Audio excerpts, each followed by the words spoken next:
the sphere of school closures. There are numerous statements you made over the summer of 20, scaring people to death about the possibility of opening schools. And I hear no remorse whatsoever about the generational damage that's been done. Hey folks, Dale Jackson here. We've got to talk about Randi Weingarten of the teachers unions, who worked very hard to get our schools shut down during, that time period we're not really supposed to talk about anymore. And then she spent the last week trying to rewrite history to where the teachers unions aren't the bad guys. And I'll just tell you this, usually the teachers unions, they're going to be the bad guys, especially when people like this are leading the charge for them. Now, trying to rewrite the history and saying they wanted schools to be open, well, that's just an absolute lie. It's like saying Ron DeSantis closed down the schools. If you're trying to make that argument like Donald Trump is, you're also lying. But there are two ways to deal with Randi Weingarten and her teachers union and their lying and their mistruths. There's a good way and a bad way. Let's start with the bad way. Marjorie Taylor Greene confronting her at a congressional hearing for not being a biological mother. Miss Weingarten, are you a medical doctor? I am not. Are you a mother? I am a mother by marriage. By marriage, I see.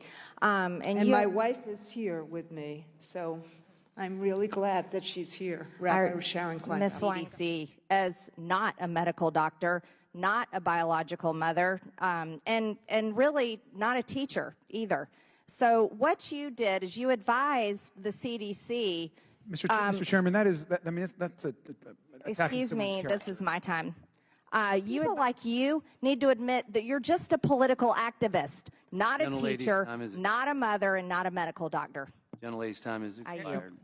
I now recognize Mr. Jordan from Ohio for 5 minutes. Point of order, Mr. Chairman. I just want to make note that the decorum of the attacks on the witness were unacceptable that the gentlelady from Georgia just did. And so it'd be nice if we didn't attack the witnesses, particularly whether and making a decision about whether or not she's a mother. You are a mother. Thank you for being a great parent. Thank you. Thank you. Your point of order is recognized, Mr. Garcia. A point of order. Now recognize Mr. Point of order. Given that his point of order is recognized, and given that that was not just cruel personal attacks to Ms. Weingarten, who loves her children, it is reflective of the cruel personal attacks to any adopted mother or father who love their children. So I would kindly ask that those remarks be taken out of the record, for the sake of all of the parents who have adopted a child and love them dearly and see them as their own. It was not a violation of the House rules. However, your point of order is recognized. I now recognize Mr. Jordan. Now, I think the point Marjorie Taylor Greene was trying to make is that she doesn't have any kids, so she doesn't have a skin in the game. But let me just explain something to you. Everyone has skin in the game when it comes to education, and one of the stakeholders especially are the teachers unions. You can not like that all you want, but they absolutely have skin in the game. Go after her for what she did and what she's saying, not because she doesn't have any biological children. You're just giving her an out. And she took it masterfully. It's embarrassing for both of you, but she used it. And you gave her the opportunity. So that was very stupid by Marjorie Taylor Greene. Now, I'm not saying the congresswoman from Georgia is stupid, although she is, but this was definitely stupid. Now, you want to see how you handle it correctly? Okay. Scott Jennings, CNN's only worthwhile human being on their entire staff, absolutely took her apart for her decision-making and for lying about it. This was masterful. We don't know each other, but speaking on behalf of millions of American parents, I have 4 at home. I had to teach them at home. My wife had to teach them at home.